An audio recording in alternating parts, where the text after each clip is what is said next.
दोस्तों, एक बंद कमरा, 8 कैंडिडेट, एक ब्लैंक पेपर और एक ऐसा टेस्ट जिसमें सवाल ढूंढना ही सबसे बड़ा चैलेंज है। जो ज्यादा स्मार्ट बनने की कोशिश करेगा वो सबसे पहले गेम से बाहर होगा। यहाँ हर सेकंड दिमागी जंग और जीत उसी की होगी जो सवाल का जवाब नहीं बल्कि सवाल खुद समझ पाएगा। 80 मिनट का डेडली टाइमर और पल पल बढ़ती इंटेंसिटी, ऐसा एग्जाम जिसके बारे में ना किसी ने सुना न देखा। तो दोस्तों, आपकी बढ़ती क्यूरियोसिटी के साथ चलते हैं आज की कहानी की तरफ। मेरे बहादुर दर्शकों, कैसे हैं आप सभी। मूवी की शुरुआत होती है एक रूम को दिखाने से जिसमें 8 डेस्क होते हैं और हर डेस्क पर एक पेंसिल और पेपर पड़ा होता है। सीन शिफ्ट होता है 8 कैंडिडेट को दिखाने से जो एक इंटरव्यू को देने के लिए रेडी हो रहे हैं। दोस्तों, आपको बता दूं, ये इंटरव्यू सेक्रेटिव और हाई स्टेक एग्जाम पर बेस्ड है। अगर हम समझना चाहे तो ऐसे समझ सकते हैं कि इनका एग्जाम दुनिया की सबसे बड़ी कंपनी की सबसे हाई पोस्ट के लिए हो रहा है और जो इंटरव्यू एग्जाम पास करेगा उसे ये जॉब मिल जाएगी। सभी कैंडिडेट अब रूम में एंटर होते हैं। वो देखते हैं कि उनकी शीट पर कैंडिडेट नंबर लिखा होता है और अब सभी अपने नंबर के अकॉर्डिंग डेस्कों पर बैठ जाते हैं। थोड़ी देर बाद वहाँ गार्ड आता है जो डोर पर खड़ा हो जाता है और लास्ट में एक और आदमी आता है जो खुद को एग्जाम का इन्विजिलेटर बताता है। इन्विजिलेटर बताता है कि इस जॉब के लिए लाखों लोगों ने ट्राई किया था और इनमें से आप 8 लोग हो तो यहाँ तक पहुँच पाए हो और आप में से जो इस एग्जाम को क्रैक करेगा उसे ये जॉब मिल जाएगी। इन्विजिलेटर कहता है कि सब लोग उसकी बातों को ध्यान से सुने क्योंकि वो दोबारा से कुछ भी नहीं दोहराएगा। इन्विजिलेटर बताना शुरू करता है। इन्विजिलेटर कहता है, आपको इस एग्जाम में बस एक ही क्वेश्चन का आंसर करना है जिसके लिए आपको मिलेंगे पूरे 80 मिनट्स और इस एग्जाम के सिर्फ 3 सिंपल रूल है जो आप सभी को फॉलो करने होंगे और जिन्होंने भी ये रूल इंटेंशनली या एक्सीडेंटली ब्रेक किए वो डिस्क्वालीफाई हो जाएंगे। रूल नंबर 1, आप किसी भी तरह से अपने पेपर को इंटेंशनली या एक्सीडेंटली खराब या डैमेज नहीं कर सकते। रूल नंबर 2, आप लोग एग्जाम के बीच में मुझसे या गार्ड से कुछ भी नहीं पूछ सकते। और रूल नंबर 3, कोई भी एग्जाम खत्म होने से पहले किसी भी तरह से किसी भी सिचुएशन में ये रूम से बाहर नहीं जा सकता। ये है हमारे 3 सिंपल रूल्स। अब जब सब लोग अपने अपने पेपर को देखते हैं, वो ये देखकर हैरान होते हैं कि उनके पेपर में कोई क्वेश्चन ही नहीं होता। पेपर के फ्रंट पे बस कैंडिडेट नंबर और बैक में पेपर पूरा ब्लैंक होता है। तो फिर उन्हें आंसर किस चीज का करना है उन्हें कुछ समझ नहीं आता। तभी उनमें से एक लड़की अपने पेपर पर कुछ लिखने लगती है। कैमरा उसके पेपर की तरफ जूम होता है और दोस्तों, उस लड़की ने पेपर पर लिखा था कि I believe I deserve this job. उसका ये लिखना था कि तभी उसके पास गार्ड आ जाता है और उसे रूम से बाहर निकाल देता है। अगर दोस्तों आप ये सोच रहे हैं कि उसके साथ ऐसा क्यों किया गया, तो आपको शायद एग्जाम के रूल्स याद होंगे कि आप किसी भी तरह से इंटेंशनली या एक्सीडेंटली अपने पेपर को खराब नहीं कर सकते और उस लड़की ने लिखकर एग्जाम का एक रूल ब्रेक कर दिया, इसलिए उसे बाहर कर दिया गया। एक अफ्रीकन आदमी सबसे पहले मूव लेता है और लॉजिकली सोचने लगता है। वो रूल्स को ब्रेक नहीं करता पर लूप होल्स ढूंढने की कोशिश करता है। तभी वो पहले वाला आदमी कहता है, शायद हमें जवाब नहीं बल्कि सवाल ढूंढना है। तब उनमें से एक आदमी बोलता है, ऐसे में हमें एक दूसरे की मदद करनी चाहिए। तभी एक आदमी बीच में बोल पड़ता है कि ये तो एक कंपटीशन है ना और हम सब एक दूसरे के कॉम्पिटिटर्स हैं, हम एक दूसरे की मदद कैसे कर सकते हैं। तब पहले वाला आदमी बोलता है कि तुम्हारी बात ठीक है, लेकिन जब हमें सवाल ही पता नहीं चलेगा तो सब बाहर हो जाएंगे। तभी उनमें से एक लड़की बोल पड़ती है कि शायद वो हम लोगों का टीम वर्क देखना चाहते हैं। तब वो ब्लैक आदमी बोलता है, ये भी हो सकता है कि वो हमारी इंटेलिजेंस देखना चाहते हो कि हम ऐसी सिचुएशन में कैसे रिएक्ट करते हैं। और दोस्तों, अब ये डिसाइड होता है कि सभी एक दूसरे की मदद करेंगे। तब ब्लैक आदमी अपना नाम बताता है तो वो पहले वाला आदमी कहता है कि अपना रियल नेम नहीं, पेपर पर भी हमारे रियल नेम नहीं लिखे गए थे, बस कैंडिडेट नंबर लिखे गए थे। हो सकता है इसमें भी उनका कोई लॉजिक हो। तब एक इंडियन आदमी बोलता है कि क्यों ना हम एक दूसरे को निकनेम से बुलाएं। सभी को ये आइडिया पसंद आता है। तब पहले वाला आदमी बोलता है कि हम एक दूसरे को उसकी पर्सनैलिटी या अपीयरेंस के बिहाफ पर निकनेम देंगे। वो खुद को व्हाइट बुलाता है और अपने बगल वाले अफ्रीकन को ब्लैक, इंडियन को ब्राउन, एक लड़की के बालों का कलर ब्लॉन्ड होता है तो उसका नाम ब्लॉन्ड, एक दूसरी लड़की के बालों का कलर ब्रूनेट होता है तो उसे ब्रूनेट, और एक लड़की के बालों का कलर डार्क होता है तो उसे डार्क। एक आदमी सबसे आगे बैठा होता है जो उनकी किसी भी बात में कोई भी इन्वॉल्वमेंट नहीं दिखाता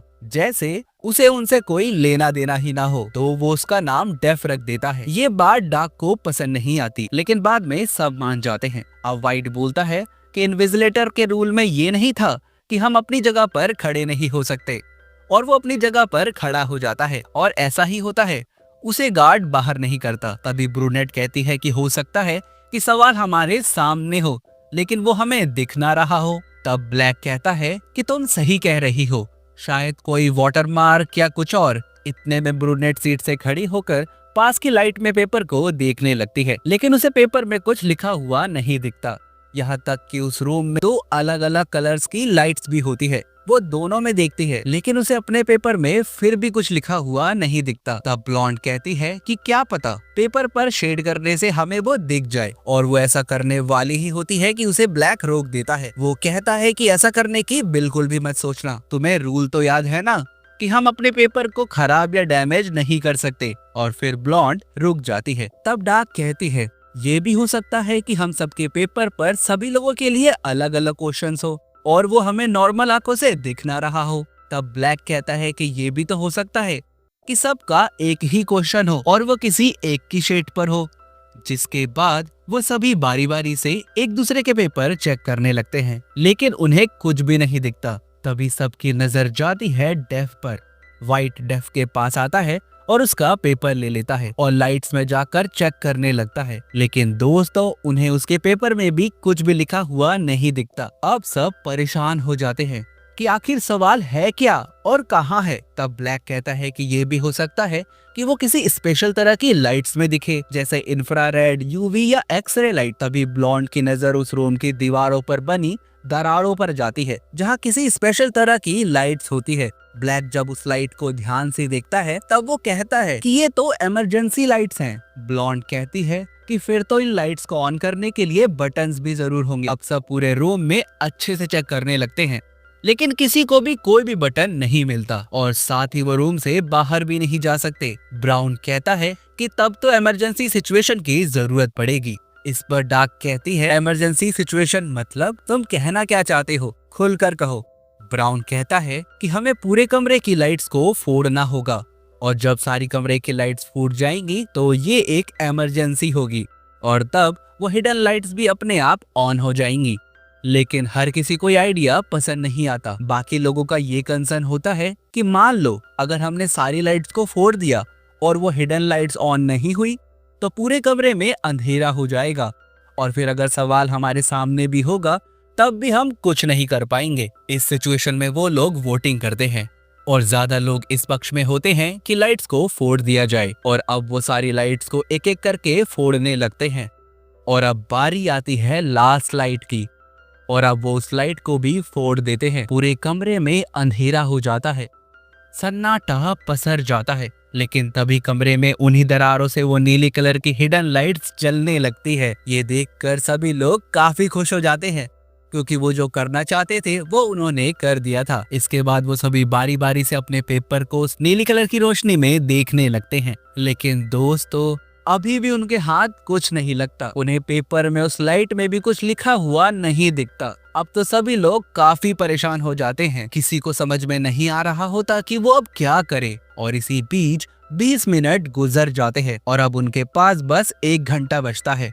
तभी ब्लैक कहता है कि हमें रोज दोहराने चाहिए। तभी व्हाइट को याद आता है कि इन्विजिलेटर ने ये बोला था कि हम अपने पेपर को खराब नहीं कर सकते, लेकिन ये नहीं कहा था कि हम किसी दूसरे के पेपर को खराब नहीं कर सकते। बेसिकली दोस्तों वो रूल्स के लूप होल्स ढूंढ रहा था। जिसके बाद वो उस चाइनीज लड़की का पेपर लाता है जिसे सबसे पहले रूम से बाहर कर दिया गया था। व्हाइट उसके पेपर को लेता है और अब उस लड़की के पेपर पर पेंसिल से शेड करने लगता है, इस उम्मीद में कि उसे ऐसा करने से सवाल मिल जाएगा, लेकिन ऐसा करने पर भी उन्हें कोई सवाल नहीं मिलता।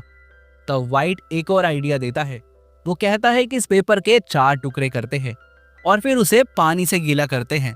हो सकता है गीला करने से वो सवाल हमें दिखने लगे। अब पानी तो उनके पास होता नहीं, इसलिए व्हाइट एक टुकड़े को उनसे दूर एक कोने में जाकर अपने नेचुरल पानी से गीला कर देता है। उसका ये डिस्गस्टिंग आइडिया किसी को भी पसंद नहीं आता और इतना करने के बाद भी दोस्तों उनके हाथ कुछ नहीं लगता। तभी डेफ जो अभी तक चुपचाप बैठा था वो फ्रेंच लैंग्वेज में कुछ बड़बड़ाने लगता है। डार्क जिसे फ्रेंच लैंग्वेज आती है तो वो सबको बताती है कि ये कह रहा है इट शोज यू योरसेल्फ, यानी ये कह रहा है कि ये तुम्हें तुम्हारे बारे में दिखाता है। अब किसी को समझ में नहीं आता कि आगे क्या करे। तब ब्राउन अपनी जगह से उठ खड़ा होता है और एक डार्क ब्लैक मिरर के पास जाके खड़ा हो जाता है। वो कहता है कि जरूर इस ग्लास के पीछे वो लोग बैठे हैं और हम जो भी कर रहे हैं वो लोग ये सब देख रहे हैं। तब ब्रूनेट कहती है कि मुझे ऐसा नहीं लगता, क्योंकि मुझे जहाँ तक पता है ये जॉब एक बहुत बड़ी कंपनी की हाई पोस्ट के लिए हो रहा है और जो इस कंपनी का सीईओ है वो खुद कंपनी की सारी चीजों को हैंडल करता है और अगर ग्लास के पीछे कोई भी हुआ तो वो कंपनी का सीईओ या इन्विजिलेटर ही होगा। ब्राउन कहता है कि ये बात तुम्हें कैसे पता, हमें तो इवन कंपनी का नाम भी नहीं पता। दरअसल दोस्तों इन सबको ये तो पता होता है कि ये इंटरव्यू एक बहुत बड़ी कंपनी के लिए हो रहा है, लेकिन इन्हें कंपनी का नाम ही मालूम नहीं होता। स्ट्रेंज ना। तभी डार्क सभी को याद दिलाती है कि आज से 10 साल पहले शहर में एक बीमारी आई थी और उस बीमारी की वजह से लोग मरने लगे थे।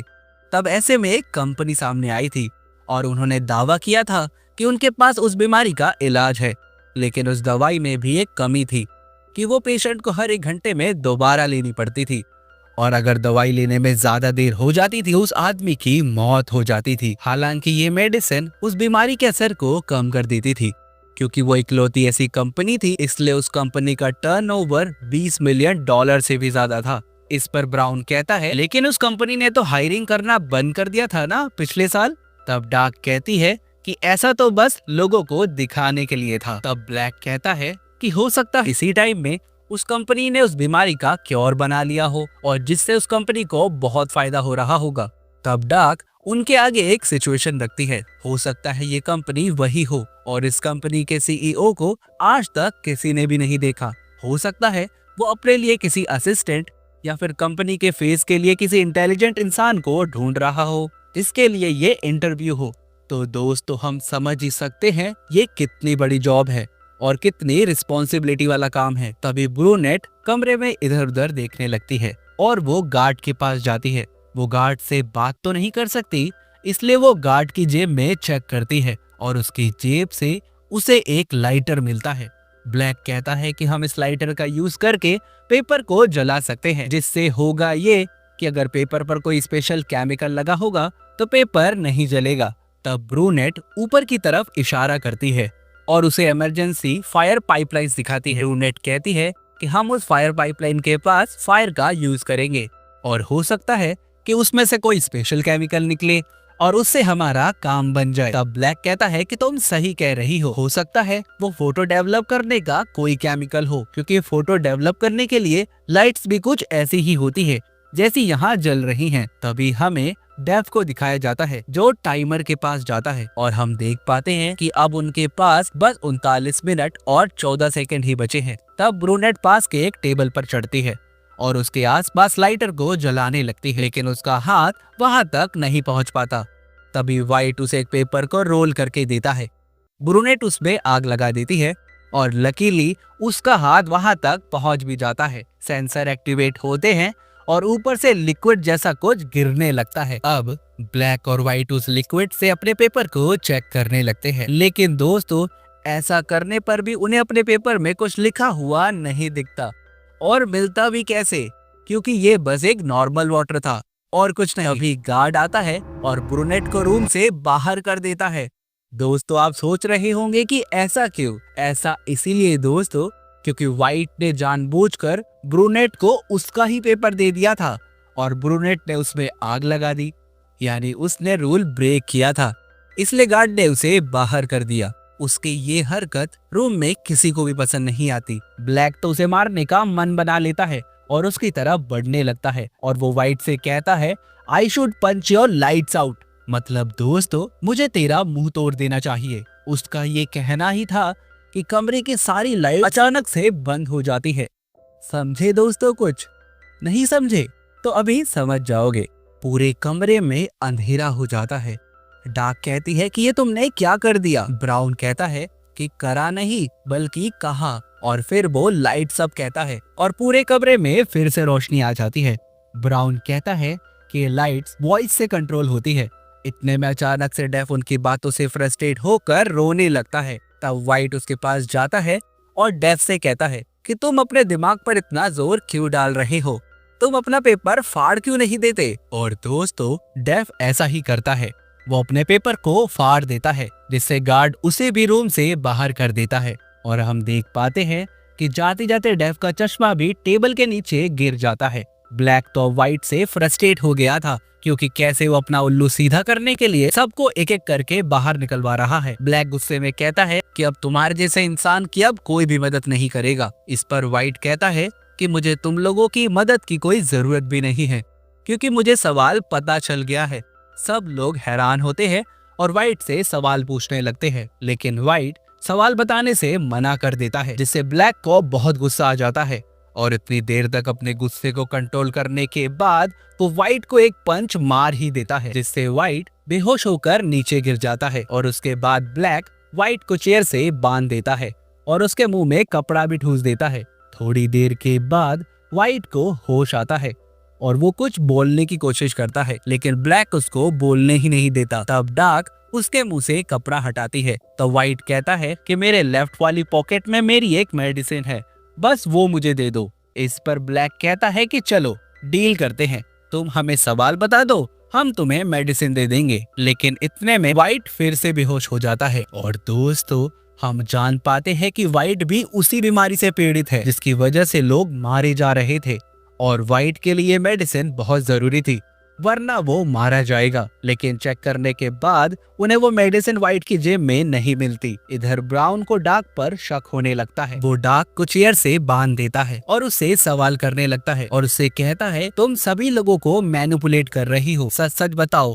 तुम इसी कंपनी में जॉब करती हो कि नहीं। डार्क पहले तो कुछ नहीं बताती, लेकिन जब ब्राउन उसे थोड़ा सख्ती से पूछता है तो डार्क बताती है कि ये सच है, मैं इसी कंपनी में काम करती हूँ और इस कंपनी में एचआर की पोस्ट पर हूँ, लेकिन मैं ये नहीं जानती कि सवाल क्या है और ये भी नहीं जानती कि इस कंपनी का सीईओ कौन है। ब्राउन उससे और भी कई सवाल करता है, लेकिन डार्क बार बार यही कहती है कि उसे जो पता था उसने बता दिया और वो कुछ भी नहीं जानती। अब ब्राउन को भी यकीन हो जाता है कि वो सच कह रही है। तभी वो नोटिस करता है कि वाइट अभी भी बेहोश है, लेकिन उसकी बॉडी शिवर कर रही है। ब्लॉन्ड कहती है कहीं ये नाटक तो नहीं कर रहा। तब ब्लैक कहता है कि ये कोई नाटक नहीं कर रहा क्योंकि उसकी वाइफ को भी यही बीमारी थी और ये उसी के सिम्टम्स हैं। लेकिन दोस्तों वाइट ने तो कहा था कि उसके पास मेडिसिन है, लेकिन अब नहीं है, यानी मेडिसिन उनमें से किसी एक के पास है। क्योंकि अब किसी को भी एक दूसरे पर यकीन नहीं होता, इसलिए सब बारी बारी से एक दूसरे को चेक करने लगते हैं, लेकिन किसी के पास मेडिसिन नहीं मिलती। तब डार्क ब्राउन से कहती है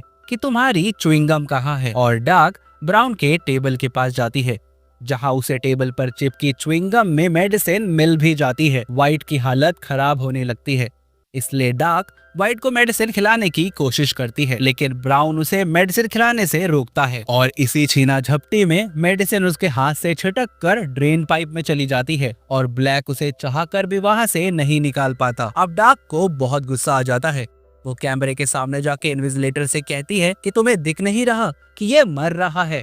और अब क्या था दोस्तों, गार्ड उसे भी बाहर कर देता है क्योंकि दोस्तों उसने भी रूल तोड़ दिया था। रूल ये था कि वो इन्विजिलेटर से बात नहीं कर सकती और अब उनके पास बस 15 मिनट ही बचे थे। इसी बीच हम देखते हैं कि ब्लॉन्ड हेयर पिन से वो मेडिसिन को बाहर निकालकर वाइट को खिला देती है और अब वाइट ठीक महसूस करने लगता है। और दोस्तों अब रूम में टोटल 4 लोग बचते हैं, ब्लैक, वाइट, ब्राउन और ब्लॉन्ड। अब ब्लैक वाइट को डील के बारे में याद दिलाता है कि अगर हम तुम्हें मेडिसिन दे देंगे तो तुम हमें सवाल बता दोगे। वाइट कहता है कि ऐसा कोई सवाल ही नहीं है। तब डार्क कहती है कि इन्विजिलेटर ने तो कहा था कि एक सवाल है जिसका हमें जवाब ढूंढना है। तब वाइट कहता है कि असल में ये इंटरव्यू ही एक सवाल है और इसका जवाब यानी जो कमरे में लास्ट तक हम में से बचेगा वो ही इस सवाल का जवाब होगा। और अब ब्लैक को सब समझ में आ जाता है और वो गार्ड की तरफ भागता है उसकी गन लेने के लिए और वो गार्ड से गन ले भी लेता है। वाइट को लगता है कि वो उसे शूट नहीं करेगा और वो ब्लैक को प्रोवोक करने लगता है और अब ब्लैक गन के ट्रिगर को दबा देता है, लेकिन दोस्तों गन से गोली ही नहीं चलती और अब वाइट उससे गन छीन लेता है और वो भी ट्रिगर को दबाता है, लेकिन उससे भी गन नहीं चलती। वाइट को समझते देर नहीं लगती कि ये गार्ड के फिंगरप्रिंट से ही चलेगी और अब वाइट गार्ड के फिंगर को ट्रिगर पर रखता है और बाकियों को गन पॉइंट पर ले लेता है और गन पॉइंट पर ब्राउन को रूम से बाहर जाने को कहता है और ब्राउन को जाना पड़ता है और अब वाइट ब्लैक की तरफ जाने का इशारा करता है, लेकिन ब्लैक जाने से मना कर देता है। सिचुएशन इंटेंस होती देख ब्लॉन्ड कहती है कि वह रूम से बाहर जा रही है और डोर के पास चली जाती है और जाते जाते जोर से बोल के जाती है लाइट्स आउट और कमरे की लाइट अचानक से बंद हो जाती है और वाइट अंधाधुंध गोलियां चलाने लगता है। कमरे में सन्नाटा पसर जाता है और अब वाइट लाइट्स ऑन बोलता है और जब लाइट्स ऑन होती है तो हम देख पाते हैं कि एक गोली ब्लैक को लग चुकी है और अब ब्लैक वही जमीन पर गिर जाता है। इधर वाइट की नजर ब्लॉन्ड पर जाती है। हम देख पाते हैं कि ब्लॉन्ड का एक पैर अभी भी रूम में होता है, यानी वो अभी भी रूल के हिसाब से रूम के अंदर ही है। तभी टाइमर खत्म हो जाता है और वाइट कैमरे के आगे खड़ा होके जोर से चिल्लाता है कि मैं ही हूं ना तुम्हारा जवाब। लेकिन तभी पीछे से गार्ड आता है और उसे अपनी घड़ी दिखाता है और दोस्तों हम जान पाते हैं कि जब डेफ टाइमर के पास आया था तो उसने टाइमर को थोड़ा आगे बढ़ा दिया था और जब हम गार्ड की घड़ी को देखते हैं तो हमें पता चलता है कि अभी भी कुछ सेकंड्स बचे हैं, इसलिए वाइट को भी रूम से बाहर कर दिया जाता है। तभी ब्लॉन्ड को सारा खेल समझ आ जाता है। ब्लॉन्ड डेफ के चश्मे को और वहाँ टूटे हुए कांच के टुकड़ों को उठाकर अपने पेपर को देखने लगती है और उसे पेपर में कुछ लिखा हुआ दिखता है जो था क्वेश्चन और उसके आगे बस एक लिखा होता है और कुछ नहीं। तभी वहाँ इन्विजिलेटर के साथ डेफ भी आ जाता है और दोस्तों हम जान पाते हैं कि डेफ ही कंपनी का सीईओ है। ब्लॉन्ड इन्विजिलेटर से कहती है कि मेरा आंसर है नो। अगर दोस्तों आपको सवाल समझ नहीं आया तो आपको याद दिला दूं कि जब इन्विजिलेटर ने सभी को रूल्स बताए थे तो उसने बाद में कहा था एनी क्वेश्चन, और दोस्तों यही था सवाल, एनी क्वेश्चन, जिसका जवाब ब्लॉन्ड ने दिया नो। अब इन्विजिलेटर भी उसके जवाब से खुश हो जाता है। वो ब्लॉन्ड की काबिलियत को समझ चुका था, इसलिए वो ब्लॉन्ड को कांग्रेचुलेशन कहता है और उसे कहता है कि उसे ये जॉब मिल चुकी है। लेकिन अब ब्लॉन्ड जॉब को एक्सेप्ट करने से मना कर देती है। अरे पागल, तो इतना सब क्यों झेला? दरअसल दोस्तों ब्लॉन्ड कहती है कि मैं उस कंपनी के लिए जॉब नहीं करना चाहती जो लोगों की जान लेती हो। तभी इन्विजिलेटर आता है और बताता है कि तुम ब्लैक के लिए टेंशन ना लो, वो मरा नहीं है। वो ब्लॉन्ड को बुलेट में एक मेडिसिन निकाल के दिखाता है और बताता है कि ये डेफ की एक नई खोज है जिसमें ये मेडिसिन उस बीमारी के लिए तो कारगर होगी ही जिसका केयर दुनिया ढूंढ रही है, और ये साथ ही दूसरे घावों और बीमारियों के लिए भी असरदार है, इसलिए ब्लैक मरेगा नहीं। इन्विजिलेटर कहता है कि इस मेडिसिन की जरूरत हर इंसान को होगी, और ये सुनकर ब्लॉन्ड खुशी खुशी जॉब को एक्सेप्ट कर लेती है। और दोस्तों साथ ही हम जान पाते हैं कि डेफ एक साइंटिस्ट है और उसे पब्लिसिटी पसंद नहीं, इसलिए वो लोगों के सामने नहीं आना चाहता। आई होप दोस्तों आपको आज की मूवी का एक्सप्लेनेशन अच्छा लगा होगा। अगर हाँ तो वीडियो को लाइक करना मत भूलना, क्योंकि आपका बस एक लाइक हमें बहुत मोटिवेट करता है। चैनल पर भूले भटके आ गए हो तो सब्सक्राइब भी कर लेना ताकि मुझे मोटिवेशन और आपको नोटिफिकेशन मिल सके। साथ ही नोटिफिकेशन बेल को ऑल पर करना मत भूलना। मैं मिलता हूँ आपसे एक नई वीडियो में एक नई कहानी के साथ। और हाँ दोस्तों, फाइनली थैंक्स फॉर वॉचिंग।